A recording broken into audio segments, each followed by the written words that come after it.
ఒక జనసేన కార్యకర్తగా కాదు, ఒక ప్రభుత్వానికి సంబంధించిన ఎమ్మెల్సీగా కాదు, లేకపోతే ఒక కుటుంబానికి సంబంధించినటువంటి వ్యక్తిగా కాదు, ఒక సినిమా మనిషిగా కాదు, ఒక మామూలు హ్యూమన్ బీయింగ్గా నేను ఈ మాట మాట్లాడుతున్నాను.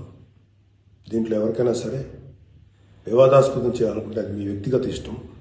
కానీ ఒక విషయం మాత్రం మీతో స్పష్టంగా చెప్పాలనుకుంటుంది ఏంటంటే, ఈ మధ్యకాలంలో ఆడపిల్లల వస్త్రధారణ మీద చాలామంది కామెంట్స్ చేస్తున్నారు. ఓపెన్గా మాట్లాడాలంటే ఈ మధ్యకాలంలో శివాజీ మాట్లాడాడు. Shivaji is not my target. ఒకవేళ అతను ఎవరన్నా సరే శివాజీ నా టార్గెట్ అనుకుంటే అది మీ ఇష్టం. కానీ ఒక టైప్ ఆఫ్ మన సమాజంలో ఒక రకమైన రుగ్మత వెళుతుంది. అదేంటంటే moral policing. It's called moral policing. ఎంత మిత్తులో బతుకుతున్నారంటే సామాన్య జనం చాలామంది ఈ మేల్ చావనిస్టిక్ సొసైటీ, మగ అహంకారంతో ఉన్నటువంటి మన సమాజం, ఆడపిల్ల ఎలా ఉండాలి, ఆడపిల్ల వస్త్రధారణ ఎలా ఉండాలి, ఆడపిల్లలు ఎలా మాట్లాడాలి, ఆడపిల్లలు ఏం మాట్లాడాలి, ఏమి మాట్లాడకూడదు, దీని మీద ప్రతి ఒక్కడు, అతను పండితుడు కానించి పామరుడు దాకా ప్రతి ఒక్కడు ఆడపిల్ల ఎలా ఉండాలో మాట్లాడతారు. ఫస్ట్ పాయింట్, దీన్ని మోరల్ పోలీసింగ్ అంటారు. ఇది ఎగెనెస్ట్ కాన్స్టిట్యూషన్. ఒక ఆడపిల్ల ఇలాంటి వస్త్రధారణ చేసుకోకూడదు, ఒక ఆడపిల్ల ఇలాంటి వస్త్రధారణ చేసుకోవాలి అని చెప్పడానికి మీకేం హక్కు ఉంది? ఏ రైట్ ఉంది మీకు? అంటే మగవాడు కాబట్టి ఎవరి గురించి అని ఏదైనా స్వేచ్ఛగా మాట్లాడతారా? దురదృష్టం ఏంటంటే ఇలా మాట్లాడే మగవాళ్ళకు కూడా ఆడవాళ్ళ నుంచి ఒక రకమైన మద్దతు లభిస్తుంది. మనస్ఫూర్తిగా చెప్తున్నాను, ఖచ్చితంగా వాళ్ళ మనసు నుంచి వచ్చింది కాదు. అందరి యాక్సెప్టెన్స్, భర్త ఏమనుకుంటాడో, ఆ చుట్టుపక్కల మగవాళ్ళు ఏమనుకుంటారో, ఇంకొక వ్యక్తులు ఏమనుకుంటారనే మాట్లాడే ఆడవాళ్ళే తప్ప ఇన్నరగా ప్రతి ఆడబిడ్డకి ఒక సెల్ఫ్ రెస్పెక్ట్ ఉంటుంది. ఎలాగో ఒక ఆడపిల్ల డ్రెస్ ఇలా ఉండాలని మనం అడుగుతాం, ఎలాగో ఒక ఆడపిల్ల ఈ డ్రెస్ వేసుకోవాలని చెప్తాం. ప్రపంచంలో ఫ్యాషన్ అనేక రకాలుగా మారుతుంటుంది. అది ఎలాగైనా ఉండొచ్చు. దయచేసి మన చెల్లెలు, మన తల్లి, మన చెల్లెలు అందరూ మనవాళ్లే, మన బిడ్డలే.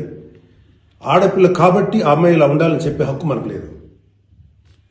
నేను ఇవాళ మీ అందరి ముందు ఒకప్పుడు నేను కూడా అలాంటి ఇన్ఫ్లుయెన్స్లో ఉండి తర్వాత రియలైజ్ తప్పు కదా, నాకేం హక్కు ఉంది, ఒక ఆడబిడ్డ ఇలా ఉండాలి అని చెప్పే హక్కు నాకేముందని చెప్పి నేను మార్చుకొని నేను అటువైపు వెళ్తే నాకు ఇంకొక రకమైన ప్రపంచం కనపడింది. అరే వాళ్ళు ఏం తప్పు చేశారయ్యా, వాళ్ళు ఏం తప్పులు చేశారని చెప్పి వాళ్ళని అడ్డగోలుగా మీద పడిపోతున్నాం. ఇలా డ్రెస్ వేసుకోవాలి, వేసుకోకపోతే చాలా వాళ్ళని ఒక తప్పుడు క్యారెక్టర్లుగా ఎలా ట్రీట్ చేస్తారు? సరే, ఒక విషయం చెప్తున్నాను. ప్రపంచవ్యాప్తంగా ఉన్న విషయం ఏంటంటే ఆడపిల్లల మీద జరిగేటువంటి అట్రాసిటీస్ వాళ్ళు వేసుకున్న వస్త్రధారణ మీద కాదు, మగవాడి యొక్క క్రూరత్వం, మగవాడి యొక్క బలం, పశు బలం, వీటి మీద దీనికి తగ్గట్టుగా వాడి పశుబలానికి, వాడి క్రూరత్వానికి తగ్గట్టుగా ఆడపిల్లలు బలైపోతారు తప్ప ఏ ఆడపిల్ల కూడా వస్త్రధారణ మీద అవ్వలేదు. ఇది మిత్. మీరు కావాలంటే ఏ ఛానల్లను చూడండి, ఏ యూట్యూబ్లను కొట్టండి, లేకపోతే ఏ గూగుల్లోనే వెతకండి, చరిత్ర చూసుకోండి. ప్రతివాడు స్టేజ్ ఎక్కేసి ఆడపిల్ల ఇలా ఉండాలి, అలా ఉండాలి, మీరు ఎప్పుడు చెప్పడానికి ఆడపిల్ల ఇలా ఉండాలని? బతకనేయండి. ఏ మగవాడితో సమానంగా బతికే హక్కు లేదా ఆడపిల్లలకి? ఏ వాళ్ళకి నచ్చిన డ్రెస్ వేసుకునే హక్కు లేదా? సెక్యూరిటీ అనేది ప్రతి ఒక్కరి హక్కు, ప్రతి ఒక్కరి ఇవ్వదు, ఆడ కానీ మగ కానీ. అయితే ఎస్పెషల్లీ ఆడపిల్లలు రక్షించాల్సినటువంటి వ్యవస్థలు, ఆడపిల్లలు రక్షించాల్సినటువంటి పరిస్థితులు లేవు. అంటే మోస్ట్ ఇన్సెక్యూర్ ప్రపంచంలోనే ఇంకా మనం ఉన్నాం. నా యొక్క కన్సర్న్ ఏంటంటే మీరు ఎలాగైనా ఉండండి అమ్మా, ఎంత స్వేచ్ఛగానే ఉండండి, ఎలాంటి వస్త్రధారణను చేసుకోండి.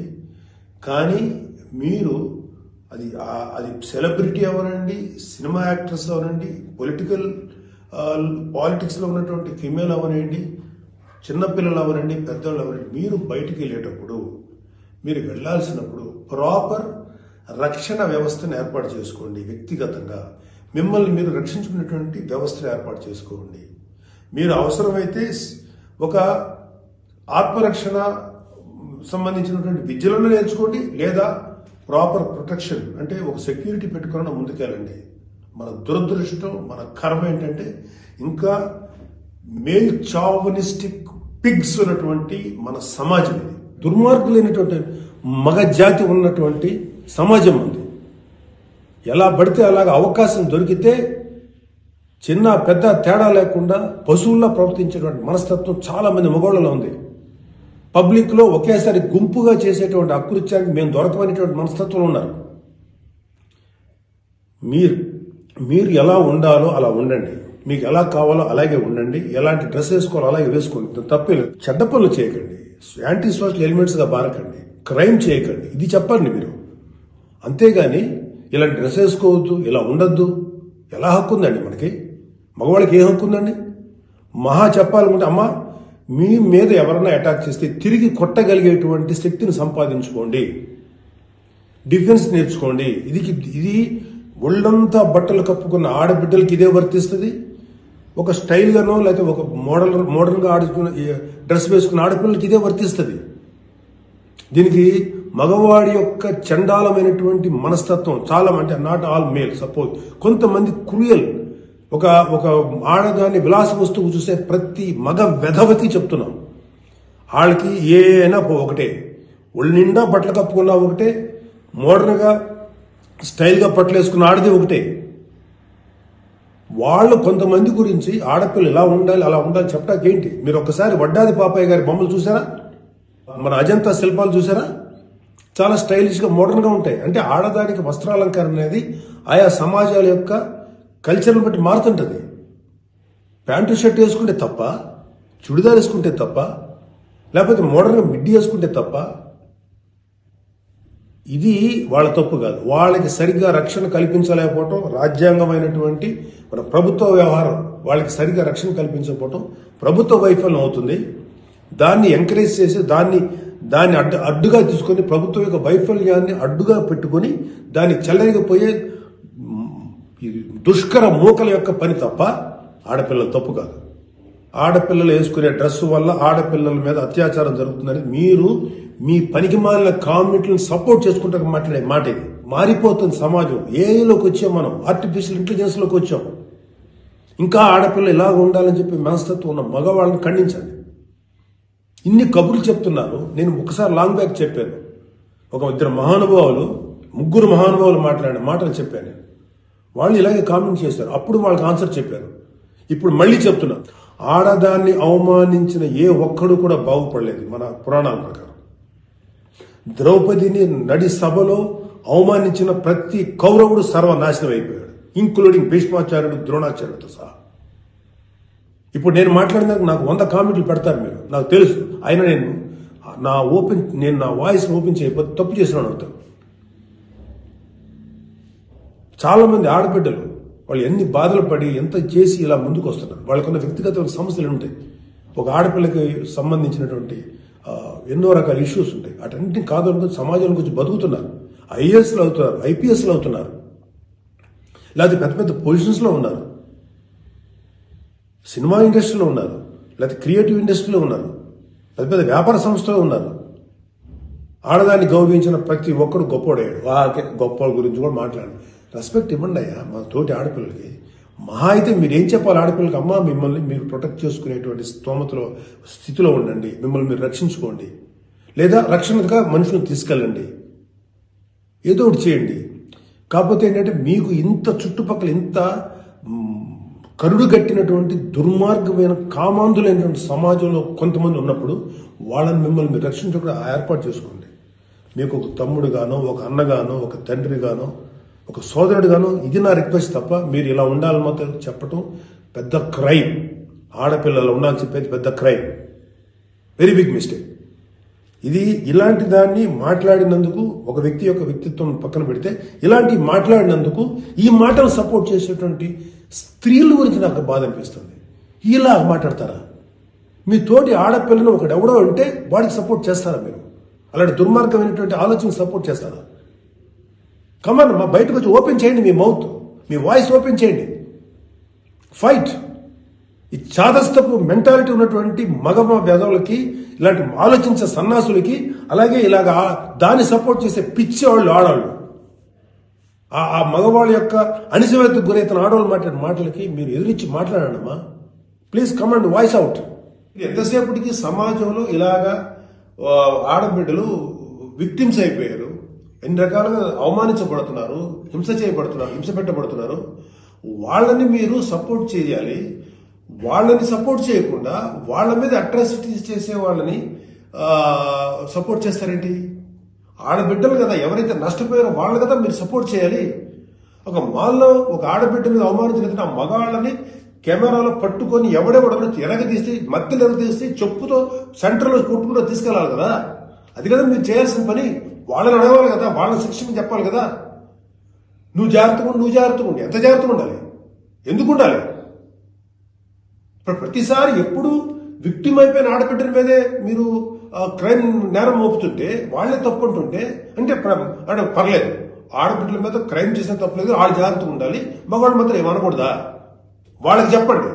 దుర్మార్గం చేసిన ఆడబిడ్డల మీద దుర్మార్గం చేసిన మగవేదలు చెప్పు తీసుకుంటారా మాట్లాడండి మీరు దమ్ముంటే. అంతేగాని ఎవరైతే నష్టపోయారో వాళ్ళను అనకండి. ఆ స్థానంలో మన బిడ్డలుంటే ఎంత బాధపడతారో అది ఆలోచించండి. ఈ మోరల్ పోలీసింగ్ నుంచి మీరు బయటపడేదాకా మీరు మనుషులు కాదు. Moral policing is a bloody nasty thing. ప్రపంచం అంతా ఆడబిడ్డలంతా సఫర్ అవుతుంది మోరల్ పోలీసింగ్. ఈ మోరల్ పోలీసింగ్ ఎక్కువ ఆడపిల్లల మీదే రుద్దపడుతుంది. ప్రపంచవ్యాప్తంగా ఆడపిల్లల మీద రుద్దపడుతుంది. ఎవరైతే సమాజంలో గొప్పగా మాట్లాడుకున్న వ్యక్తులు ఉన్నారో వాళ్ళకి చెప్పండి. వాళ్ళందరూ వచ్చి మాట్లాడాల్సిన అవసరం ఉంది. ఎంతకాలం ఆడపిల్లల మీద ఈ అణిచివేత మీరు అవలంబిస్తారు? ఎంతకాలం వాళ్ళు అణిచివేస్తారు? అలా అని చెప్పి సాంప్రదాయాలు వదలమని చెప్పలా. మీరు సాంప్రదాయాలు ఫాలో అవ్వండి, రిచువల్స్ ఫాలో అవ్వండి, మీ గౌరవనీయమైన మీ మతాల్ని ఫాలో అవ్వండి. కానీ స్వేచ్ఛ, డ్రెస్ అనేది ఒక వ్యక్తిగత స్వేచ్ఛ. ఒక ఆడపిల్ల ఎలా కనపడాలి, అందంగా కనపడాలి అనుకోవటం తప్పులేదు. అది అమ్మాయి యొక్క వ్యక్తిగత విషయం. అమ్మాయి మితిమీరి ప్రవర్తిస్తే లా అండ్ ఆర్డర్ ఉంది, లా అండ్ ఆర్డర్ చూసుకుంటుంది. అలాంటి ఆడపిల్లలకి రక్షణ కల్పించడంలో విఫలమైనటువంటి రక్షణ వ్యవస్థ ఏమో తప్పు అవుతుందేమో, కానీ ఆడపిల్లలు తప్పు కాదు. ఆడబిడ్డలకి నాలాంటి వాళ్ళు కొంతమంది ఉన్నాం, ఇంకా చాలా మంది ఉన్నాం. అదే చెప్తున్నాడు, మీకోసం మేము ముందుకు వస్తాం, మాట్లాడతాం. యాక్చువల్గా నాకు ఎవరు మాట్లాడతారు ఏదో, నేను మాట్లాడాల్సిన టైం ఇది. This is my responsibility towards women. ప్రతి తల్లి, ప్రతి బిడ్డ ఆడది లేకపోతే మగాడు లేడు కదా. ఎలాగ మనం ఒక ఆడపిల్లను అవమానిస్తాం? ఒక ఆడపిల్లను అవమానించినప్పుడు నా తల్లి గుర్తురాదా, నా చెల్లి గుర్తురాదా, నా బిడ్డ గుర్తుకురారా? ఇదే చెప్తున్నాను. ఇలాగ ఎవడైతే సమాజంలో ఆడపిల్లలు ఇలా ఉండాలని చెప్పారో వాళ్ళకి చెప్పు తీసుకొట్టేలాగా మీరు సమాధానం చెప్పకపోతే, ఇప్పటికైనా మీరు వాయిస్ అవుట్ చేయకపోతే మిమ్మల్ని మీరే నష్టపరుచున్నట్టమ్మా. ఇవాళ నేను వచ్చి మాట్లాడుతున్నా కదా, ఒక మీ తోటి తండ్రి అనుకోండి, తమ్ముడు అనుకోండి, అన్న అనుకోండి, ఏదో అనుకున్నాను మాట్లాడుతున్నాను. మీరు ఇప్పటికైనా మీరు బయటకు వచ్చి మాట్లాడండి. ఖచ్చితంగా ఇవాళ నాకు I have to appreciate women commission. వాళ్ళు ఫైట్ చేస్తారు, అడుగుతున్నారు. అలాగే కొంతమంది ఆడపిల్లలు అడుగుతున్నారు. అడిగే వాళ్ళని తప్పంటారండి, నాన్ సెన్స్. ఫైట్ చేయండి అమ్మా, మాలాంటి వాళ్ళు మీకు ఎప్పుడు సపోర్టే ఉంటాం. Please fight against this inhumanity. ఈ దమనకాండకు వాళ్ళకి దుర్మార్గం ఆలోచనకు మీరు ఫైట్ చేయండి అమ్మా. But come out, voice out please తల్లి.